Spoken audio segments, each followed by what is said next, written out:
It's the Opperman Report. Join digital forensic investigator and PI Ed Opperman for an in-depth discussion of conspiracy theories, strategy of New World Order resistance, high-profile court cases in the news, and interviews with expert guests and authors on these topics and more. It's the Opperman Report. And now, here is investigator Ed Opperman. Okay, welcome to the Opperman Report. I'm your host, Private Investigator Ed Opperman. Our guest today, fascinating topic. We had a lot of trouble getting through to this guy, too, which always makes you worry. Tim Tolka is the author of the book Blue Mafia, Police Brutality and Consent Decrees in Ohio. And it's about a big, giant federal investigation that went on regarding police brutality in Steubenville and Warren, Ohio. Tim Tolka, are you there? Yes, I'm here. And we're lucky to have you, right? We almost didn't have you. We just went through some cartwheels to get this guy on the show. Tell us about yourself. Who is Tim Tolka? So I'm a writer and researcher from the Midwest. I spent a lot of years traveling around the country and around the world. I'm really interested in institutions and corruption and abuse of power. And that's why I wrote the book. I don't have a particular axe to grind against police. I think a lot of people who have power abuse it. And so, yeah, my first book was about police, and now I'm working on other books and screenplays. But that's what I'm about. And the first book being Blue Mafia, Police Brutality and Consent Decrees in Ohio. Or is there one previous to that? Let me ask you a question. Now, you're down in Mexico. Did you wind up down in Mexico? I mean, why did you wind up down in Mexico?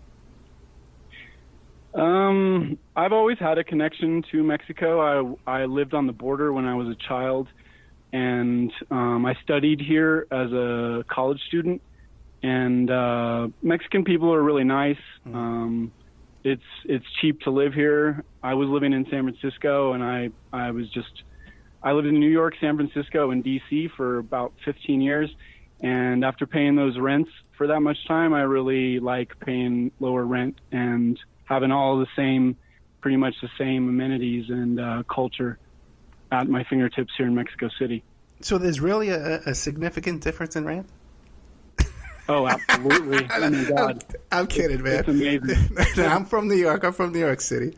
And my daughter is up in D.C. now at college, so I know, trust me, I know the difference. And I spent a lot of time down in Mexico, too, as well. Yeah. What's the book about? What do we find in this book? So it's kind of the autobiography of a civil rights lawyer, autobiography. It's a biography of a civil rights lawyer who is fighting two police departments who have allegations of brutality going back decades. And one of my favorite things about the book is these two police chiefs who were in charge of these problematic police departments. They are colorful. They're like anti-institutionalists who are in charge of an agency, and they're just wild. One of them threatens a journalist. His name's John Mandopoulos, the chief of the Warren police.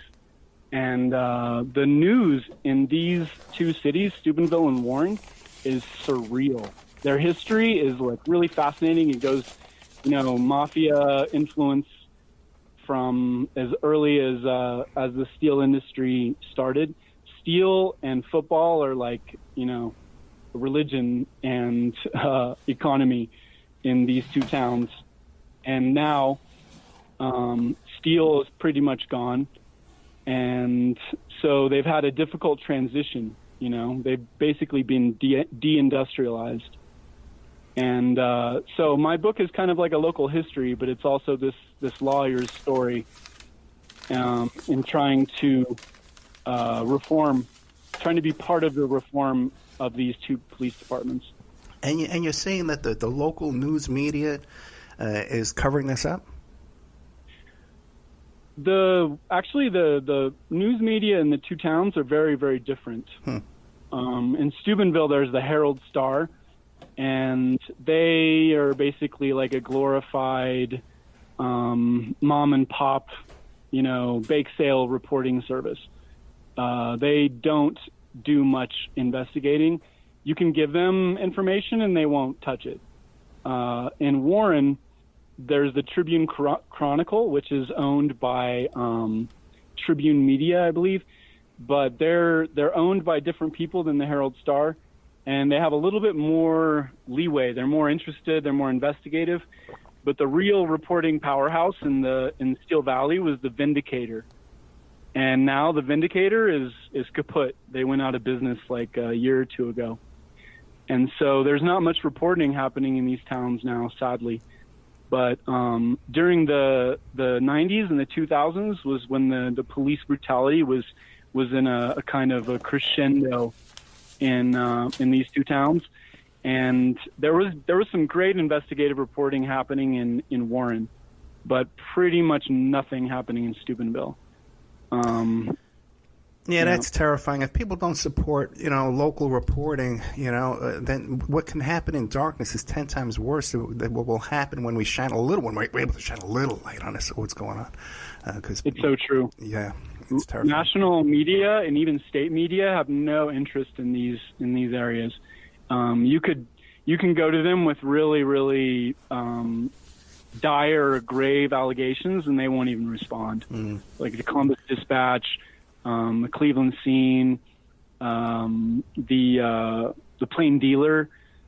These guys are so overwhelmed, and they don't do a very good job anyway. In my opinion, they don't dig into things nearly as much as they need to, and those are the only ones. It's like a blackout. In the rural areas, you just forget about it. If something happens to you in the rural area, nobody cares. Warren is rated as one of the top 10 worst places to live in the United States. And it's the police brutality, especially during the 2000s while John Mandopoulos was in charge. It was affecting white, black, it was affecting everybody, men, women. It didn't matter, even if your dad was a cop, you could still get beaten up by the police in this town for nothing, nothing serious, no crime, just look at him wrong. And Mandopoulos refused to investigate. He refused to investigate misconduct claims against his officers, and it was the same story in Steubenville. And it goes to show you that. You can't paint victims with a broad brush. When somebody says, "Oh, a police officer beat me over the head," you can't just look at their past or their actions that day. You have to have a camera that's on the cop. You need witnesses. It's very difficult to dismiss allegations of brutality, but it also can be very difficult to prove them. It's really a pickle. Now that there's cameras involved so often, it's revolutionized the investigations clearly. Well, let me ask you a couple of questions. Like these towns, Steubenville and Warren, are these large towns? What's the population? About 18,000, 30,000. Okay, I would consider that very small. Yeah. They've also lost population during the economic decline. But people think that, in small towns that police brutality is not a problem because everybody knows each other. And, it's one thing that there's this. So the possibility of accountability happens first at the local level, then the state level, and then the federal level. You can file a local complaint with your police chief or your, prosecutor. If they don't give you a remedy, you can file a civil rights lawsuit that'll go to a federal court. And if that doesn't work, you can beseech the Attorney General of the state. And if all of those remedies fail, then you can go to the Department of Justice Civil Rights Division. And it used to be that the Civil Rights Division would come and investigate any claims if there was a kind of confluence of evidence, meaning civil rights settlements, press coverage about police brutality, reports from credible sources, and whatever evidence comes out of all those. Like for example, Rodney King, the beating and the video was what spurred this law, the Violent Crime Control Act of 1994, which gave the Justice Department jurisdiction over local police departments if there was enough evidence to believe there was, probable cause that there was a pattern of brutality and misconduct. And in both Steubenville and Warren, the civil rights lawyer in my book, Richard Olivito, was instrumental in bringing all these allegations to the attention of the Department of Justice, and even collaborating with the investigators when they came to Steubenville. Lesser extent in Warren, they had a different point person there to help them with the investigation. Now, let me ask a question about Olivito. Now, was he a local attorney in Steubenville? Yes, he was born there. And it's very rare, okay, when you have these kind of cases, because I do these cases too, okay? We have one in Vegas right now, Byron Williams, who was killed by the police. And it's you don't want to hire a local attorney. You want to get someone from out of the jurisdiction, because the local attorneys are usually too afraid to go up against the DA's office and go up against the police department and stuff like that. But you're saying Olivito was not worried about these complications that could come with taking on a case like this? He got into it by degrees, and as he was attacked publicly, he doubled down in his support of these victims, and basically he became like a soldier for brutality victims in Steubenville and then later in Warren. But it came at tremendous personal cost. He was arrested many times, for spurious charges, imprisoned various times, not only by the police but by judges that he pissed off. He was the Ohio Supreme Court investigated him over a signature violation that did not harm his client, and they suspended him from the practice of law and called him insane. And it was all the evidence of this was very, very flimsy.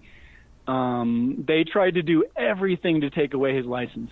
The Supreme Court was out for blood, and they couldn't take away his license, so they suspended him and kind of tried to discredit him. But there were already judges that had tried to call him crazy too. And it's a bunch of hogwash, to put it mildly. The man had no blemish on his record, and they were unable to find anything resembling attorney misconduct. They trumped up the charges, and they took away his license, and he's still trying to get it back today. Wow. But it was retaliation for his embarrassment of these two police departments, because the Supreme Court started investigating him after the second investigation became public. And you said this action that caused him to lose his law license was over a signature? Yeah.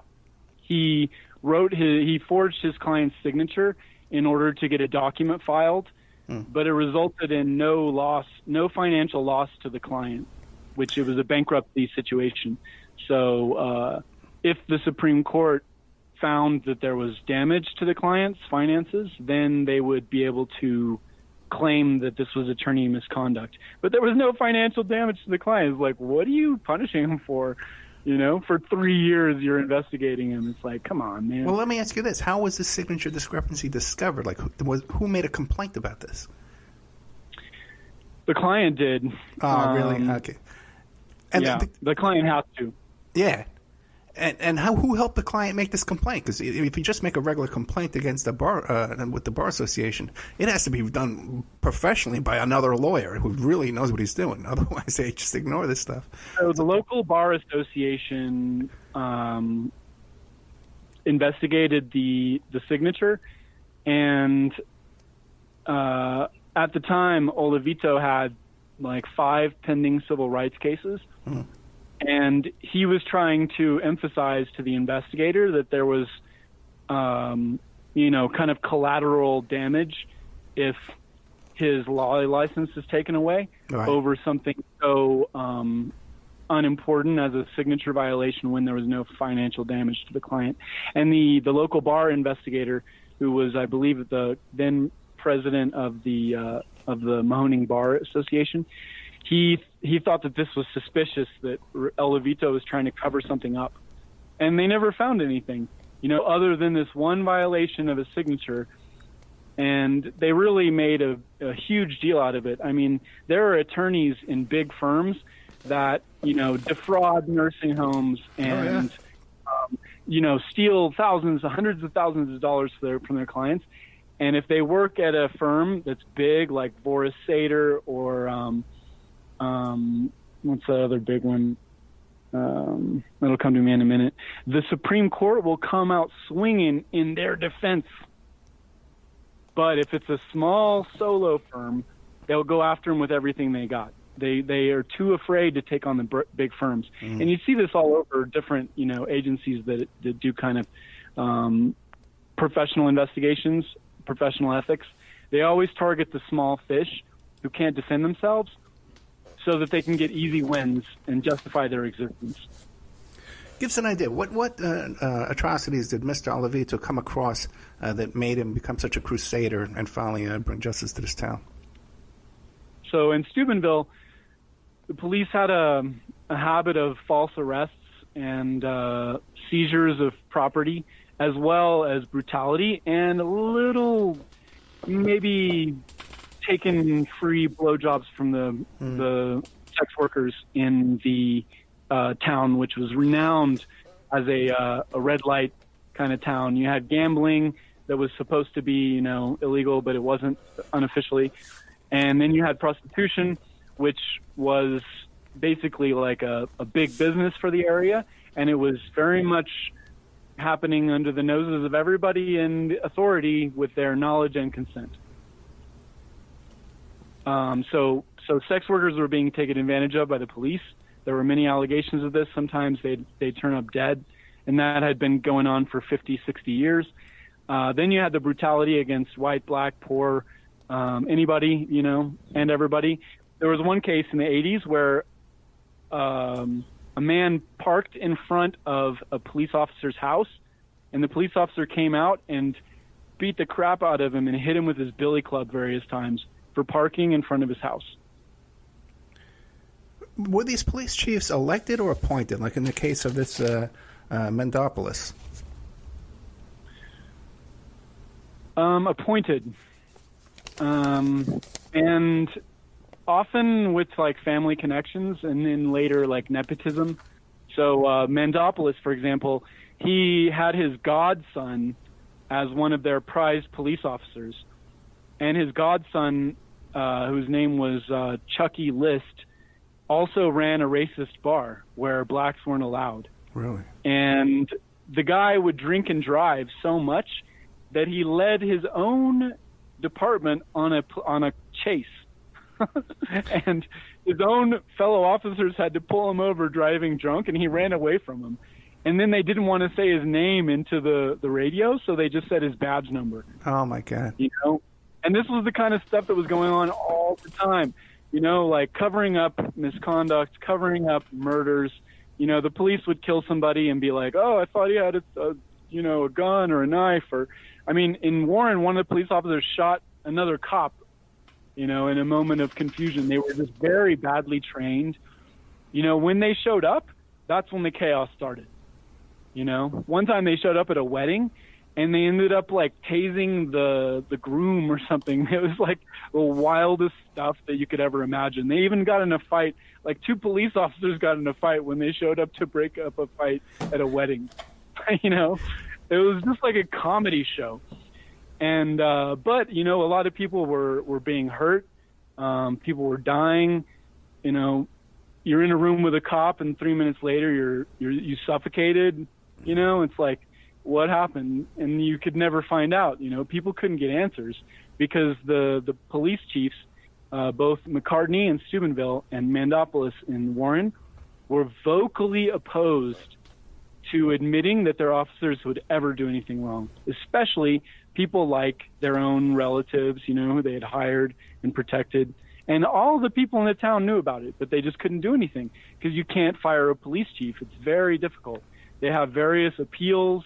They go to the Civil Service Board, which is usually like their friends, And you know what the amazing thing, too, in these towns, because you hear these stories all the time, these towns where just, it's lockdown, Even in those towns where everybody knows, hey, man, the cops here are out of control, people will still pick up the phone and call 911 for help. When knowing they're inviting trouble into their lives. We're just conditioned to do it, man. We're just conditioned. I know. So I went into this book with a bit of an axe to grind because my wife at the time was a victim of sexual assault whose investigation had been botched by the local police. Okay? So I needed something to get my mind off of this extremely frustrating situation where we were trying to get a criminal investigation started elsewhere in Ohio and getting pushback from the local cops because they didn't want to do their job. And they had lost all the evidence, so it was embarrassing. They didn't want to do it. And we had to get the Ohio Attorney General's office involved. And so that was my first experience with the kind of institutional problems in Ohio. And so when I found out about Richard Olivito's career, I decided to start this book.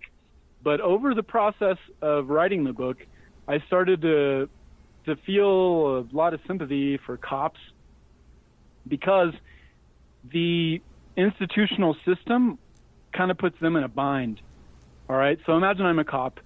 I get scared in a moment and I shoot a dog, or I shoot a person. I haven't been well trained, and there's a kind of certain ethos and culture in the police department, and I just made a mistake, and I'm terrified. I know that the system is going to eat me alive. So what do? I need my partner to cover for me. We're on the same side. We're against the bad guys.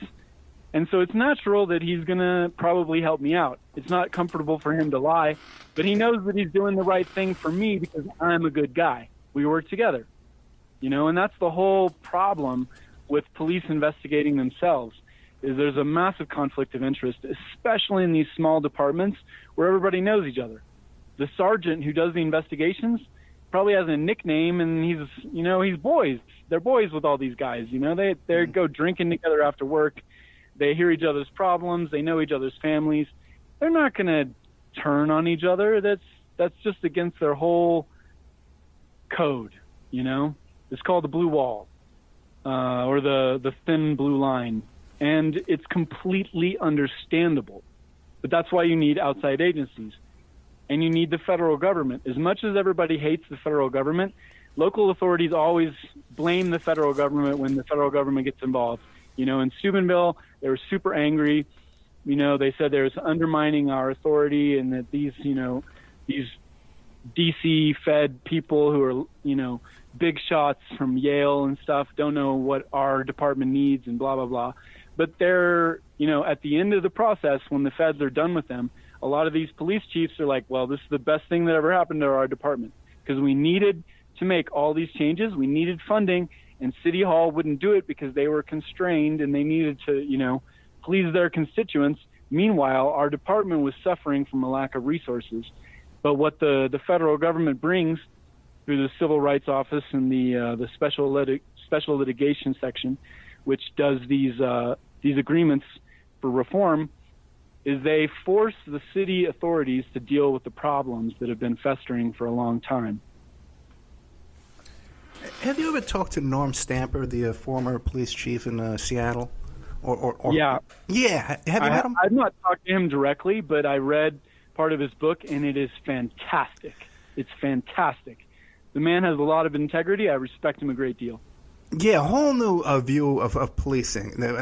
We need to turn the whole system upside down. And one of the things I've always advocated for, just in my own humble little way here that I can, is we just like we have a jury system where people have to show up for jury duty.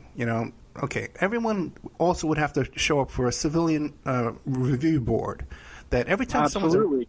whenever someone's arrested and they come into a precinct that night or that day, there's a 3-man board there of civilians, just like jury duty, who decide, hey, are we going to cage this guy before he goes before a judge, or maybe, because a lot of times with these cops, they know it's going to get thrown out the next day. The DA is going to throw it out, but you may win in court, but you're going to go for the ride. You're not going to win the ride, the argument about the ride, and they're going to take a man and hold him overnight. And so before that happens, man, a couple of civilians say, "Hey, is this justified?" Or the guy was just arguing with a cop, The system has put authority. They've kind of shuffled it around. They've been like, well, this isn't working. Let's try a different thing. This isn't working. Let's try a different thing. So the Justice Department was actually a shift from the commissions. They were appointing independent commissions to investigate police corruption every 20 years and verifying its existence and then being like, oh, well, what do we do? I don't know. Push it away until it comes up again in a really embarrassing way, and then we'll make another commission. And nothing ever changed, So the Department of Justice was like, okay, we have completely failed at accountability. Let's try this. And this worked, but then, the police unions, who are very, very powerful, have numbers in the millions of paying, of due-paying members, and they hire the best law firms for police accused of misconduct. These are, public sector unions become so powerful that they eradicate the accountability that there needs to be in public sector trade, occupations. Teachers, it's a nightmare. You can't fire them. Police officers, it's a nightmare. You can't fire them. And that's why civilian review boards have started to pop up in over 100 cities around the U.S., probably many more by now. But power has been devolving to the state and local governments because in this age, the federal government is less and less occupied with these kinds of things. But it doesn't mean that they weren't effective. I think, personally, if you have multiple layers of accountability, you're going to be better off, even though you're going to have a kind of bureaucratic system. So when you file a civil rights lawsuit or you fire a complaint against an officer, these processes can take years to give results, and then the appeals take much more time. But the end of the system, the end of the system's treatment of these cases, often the officers are rehired, and it's kind of like this prolonged slap on the wrist. And then they get all their back pay and their jobs reinstated and everything's wiped away. But they go through the process. It's almost like with antitrust. They can't really punish Microsoft, but they're going to put them through the ringer for 9 years of litigation fee, and that's the punishment, So officers accused of misconduct, and proven to have committed misconduct, will sometimes go to prison. Rarely, most of the time they get their job back and their back pay, Or they're just shifted to another station in another city. They like the Catholic Church. They just go to a different town, get another job as a cop over there. And also, too, these cities could save money on these lawsuits, man, if they just had a better accountability. So I know. Like in California, those are like $8 million cases, every one of them. $8-10 million they settle over there. In Steubenville, they lost their insurance coverage 3 times because of police brutality lawsuits, settlements. And, even these small towns, in a big city, you get like Chicago, $662 million in settlements over, a certain number of years. In a small town, even $1 million in settlements over a number of years is an enormous burden on taxpayers. And the taxpayers don't always pay directly. They pay indirectly. They pay to the city, who pays the law firm, or the police union brings in. It's such a web of funding that is hard to figure out. There's insurance firms who are some of the biggest contributors to Supreme Court justice elections. You got law firms, that are defending these police, and they're paid by the insurance firms.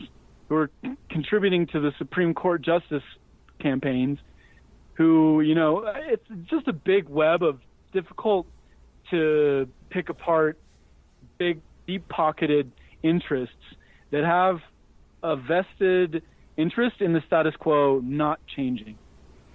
Yeah, with any kind of system, you know, the smart guys who figure out a way to profit off of it, you know, and make little side deals and come up with money. I was going to ask you, we got to take a commercial break, but when we come back, I'm going to ask you, because I know in big towns, like back in Vegas, one of the money-making avenues they have out of this police mass arrest going on is DUIs and domestic violence. They like to arrest everybody for those kind of charges, and they're automatically arrest for every. You show up for a DUI or domestic violence is automatic arrest. And then the judges have their friends who run these DUI classes and domestic violence classes. They sentence these guys to, and there's all kind of kickback arrangements going on. So I wonder if that kind of stuff was going on down there in Warren and Steubenville as well.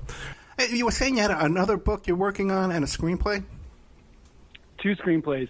Actually 3. I'm working on so many projects right now. I'm privately, like my own business, I help writers and researchers. Right now I'm helping a narco trafficker write his autobiography and helping a retired detective write his autobiography and helping various other people, you know, publish and write small and large works and screenplays. But I also have my own projects. I'm writing a spy thriller about an American spy in Egypt, which is partially based on my own experiences and partially fictitious. And then 2 screenplays. One is the adaptation of Blue Mafia into a series, and the second is a screenplay in Spanish about organized crime. Excellent. So you definitely got your hands full. Yeah, stuff going on. definitely. Yeah. Now, you were telling me off the air about the reform. The Department of Justice reform program has been disbanded. Pretty much, yeah. The Attorney General Jeff Sessions undid a lot of the work of the Department of Justice, and they worked to pull back investigations and reform programs and agreements that were already instituted. And much like you see with the Michael Flynn investigation, they were basically like pulling back the Department of Justice in order to spare their constituents the pain of, you know, the pain and embarrassment of reform. Baltimore, Chicago, Cleveland, various U.S. cities were under consent decree when the Trump administration took office, and over the preceding years, Jeff Sessions undid a lot of that work, and now, as far as I know, the Civil Rights Division isn't investigating any allegations of police misconduct. Yeah, they were just saying that Barr wants to drop charges against the Russian hackers. Yeah. Man, people got to know, they didn't just hack the DNC. They hacked Westinghouse. They hacked a whole bunch of people. And he wants to drop those charges, too. That whole investigation. And something about... It's a massive change of priorities. Oh, yeah. Oh, yeah. The good place to be right now would be Mexico, right? Yeah, that's the reason why I'm here. I'm surprised the Mexicans don't want to build a wall and keep us out, man. No, that was actually a joke. That was a joke that was happening in Mexico in 2016. You would go to the cash register to pay at the supermarket, and the cashier would say, "Do you want your change, or do you want to donate it to building the wall?" Oh my God! Yeah. What do they think down there when they see all this craziness going on up here? Well, they have a saying in Mexico: "I'm Mexico, so close to heaven, so far from heaven, yet so close to the United States." Because that's, you know, they're problematic and very important economically. You know, we have a very complicated relationship. It's almost like China, you know, where we kind of hate each other, but like have to be friends and have each other's hands around each other's necks in a way, you know. I think Mexico is like, well, we benefit from the gringos so much, we can't like turn our back on them, but sometimes we really want to try, you know. And down there again in Warren and Steubenville, were they doing that with those kind of cases, those kind of DUI cases, and you know, constantly just picking people up at the bus stop, riding their bike without a light, that kind of stuff? All kinds of stuff. They had all kinds of shenanigans going on. I mean, they were so they would arrest people for spurious traffic violations, and in Warren they would strip search them. Like if you were black and you got pulled over for a traffic violation, you got strip searched. Certain officers strip searched everybody they brought in. And frequently it would be a traffic violation that would escalate into something else. Meanwhile, the narcotics squads, oh my goodness, the county narcotics squads are shot through with corruption. They, in Steubenville, or properly Jefferson County, the narcotics squad was robbing drug dealers, pocketing the proceeds and the drugs, and selling the drugs themselves. So there was a cop whose child was one of the biggest drug dealers in the area, and the father, who was a police officer, or actually he was a Secret Service agent working for the prosecutor's office, much like we see in that Georgia case. And the guy did not have any business being a police officer. He had no training, and his son was a drug dealer, and he was robbing his son's competitors and passing the cocaine to his son to sell. And the prosecutor was involved. No, did any of them get convicted and charged and convicted for this kind of Hell stuff? no. Hell no. The prosecutor went on to retire happily, and he's playing tennis in Florida probably as we speak. And the narcotics officer eventually lost his job after another like 7 or 8 years of shenanigans. His son finally went to jail for a huge bust. He got busted with meth, weed, coke. The guy was a major trafficker, and his dad was a cop for many years. And there was allegations against him for many years, and the local authorities just turned a blind eye. And the federal government, you know, the Civil Rights Division came in, and they put the whole department under a consent decree. And the chief of police, Jerry McCartney, continued to go around to all of the gambling joints and collect his bribes, even after his department was under federal investigation. Was there any arrest and charges after this investigation? Was anybody charged? No. So this the Department of Justice. So listen, this is what I was told by the Department of Justice. So back in the 90s, when they were pioneering this method of investigating local authorities in order to reform them, they were pioneering the system. They called it Consent Decree 1.0. The Justice Department during the Obama administration pioneered Consent Decree 2.0.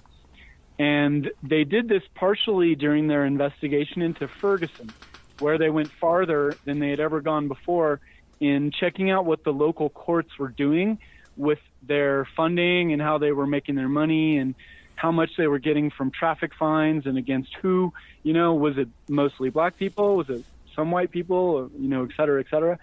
And this is the kind of work that didn't happen in Steubenville, because Steubenville was only the second investigation that the Department of Justice ever did of a local police department. And it wasn't until about 10 or 15 years later that they really started to put more teeth in these investigations into kind of corruption. But the thing is, the Special Litigation Division has jurisdiction over complete departments. The criminal section does prosecutions against individual officers. So what happens is the Civil Rights Division comes in and investigates a whole department, and if they find actionable probable cause against certain officers, they may pass that to criminal division. But it's pretty problematic and complicated. So, for example, in New Orleans, Louisiana, New Orleans has one of the most corrupt police forces in the entire country, and basically every other institution is also corrupt, even the public schools. But so the Justice Department came in and investigated the no PD and put him under a consent decree. In the course of that investigation, they found out that a certain cop had a lady who was going to complain about him killed by a drug dealer. Okay? So the cop was involved in a murder for hire or a hit, basically, which has only happened, as far as I know, about 3 or 4 times around the country. They passed this information to the criminal division of the Department of Justice, and the Department of Justice put this cop away for the rest of his life. But the same thing happened in Warren. A cop who is a narcotics agent and a probation officer who has a brother who is a cop in Youngstown collected $15,000 to have somebody killed for a drug dealer who was their buddy from childhood. And nothing ever happened to those cops. They're still in their same positions today. One of them's name is Andre Peterson. Another's name is Vince Peterson. They were one of them is not a law enforcement officer anymore. I believe the other one is still a probation officer and a narcotics agent. Those guys had somebody killed and collected the money in 1999, and they never got charged because the local prosecutor, who's still in office, is a coward. I got to tell you, Tim, I had assumed that your book had a happy ending. I was under a misconception there. There's a... sorry to say, the book does not have a very happy ending. Oh, sorry. Because the bad guys win. You know, in Ohio, the bad guys win. Ohio is the state with more federal investigations of police per capita than any other state in the union, except for California and New York, who both have populations way larger than Ohio in one city. Ohio has something very, very, very wrong happening. And is there any success with civil lawsuits down there? The FBI have tried to correct it for 20 years, but Ohio officials resist accountability, they resist reform, and they don't want to change their racist ways. Tim, do they have any success with civil lawsuits down there? Yeah, they do, but it takes several years. You get some compensation, but none of the things that are leading to these civil lawsuits are ever truly changed. You know, maybe a cop loses a job once in a while in Ohio, but he can just go to the next town over. I mean, you saw that with that guy who killed the little kid in Cleveland. Yeah. After 8 seconds. He got another job in another department. I think it might have been in Ohio. Not far from Steubenville, in fact. But that's the kind of mentality that you see in the public authorities there. So, Tim, we only have a few minutes left, a couple of minutes. What do you want to leave us with? Well, like Trump said during his campaign, cops are members of our community. And I absolutely agree with this. We really do need to try to have a good relationship with cops in our communities. But the way that cops are held accountable needs to be bolstered and enforced without bias or prejudice. We really need a better system of accountability, because these officers have more power than almost any official in the entire system.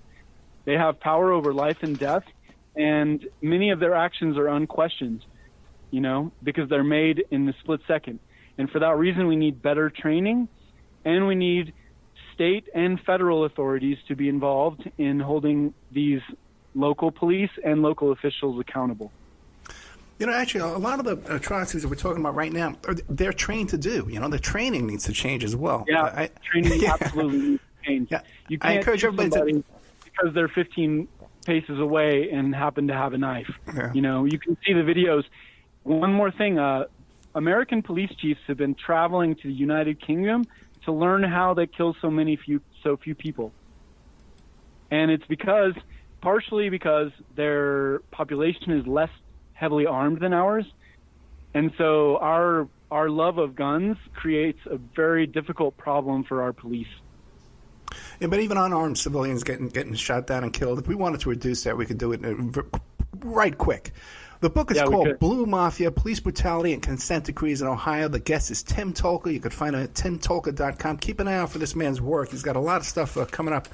2 new books and a screenplay. He also helps people out if you want to write a book, too. I guess coaching and screenwriting and ghostwriting, I guess they call it co-writing and stuff like that.